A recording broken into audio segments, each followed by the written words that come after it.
edhe një opozit kaq e dobët që ju lën juve një fushë të hapur,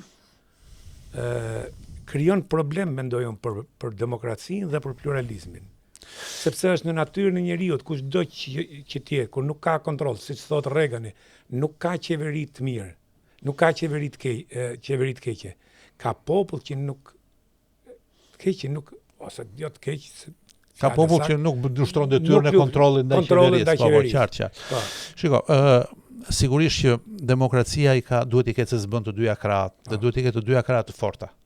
Sepse është si një enë komunikuese. Duhet të dyja krahët duhet të bëjnë detyrën e tyre, duhet ta bëjnë mirë dhe duhet ta bëjnë fort. Por nuk është faji jon që është krijuar ky lloj vakumi brenda opozitës. Nuk e kemi krijuar ne.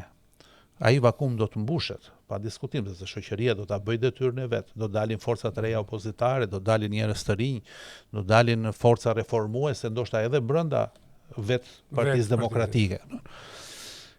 Po brenda asaj partie nuk besoj. Po neve sot ndodhemi në këtë proces dhe ne flasim për këto ditë. Ajo partia edhe kjo fushat që po bëjmë për 11 majin, është një fushat relativisht atipike.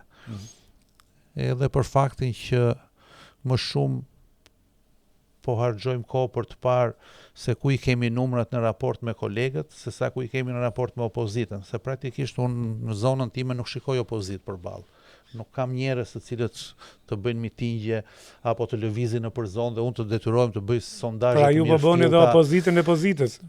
Po jo, ajo si theti, është në natyrën njerëzore, pra është natyra njerëzore e një veprimi të tillë. Në rast se ne do të kishim një opozitë të fortë, e cila na rrezikonte pushtetin, sigurisht gjëja e parë me të cilën do të investoheshim gjithë bashkë ishte fitoria e pushtetit dhe mbajtja e pushtetit. Nuk e kemi këtë opozitë përballë. Tash ky nuk është faji jonë, sigurisht mund të duket në momentet e para sikur është komode, mos kesh një opozitë forte. Po nuk është e tillë. Sistemi i demokracisë nuk funksionon. Duhet kemi debat. Debati gjithmonë i shëndetshëm, nga debati askush nuk humbet.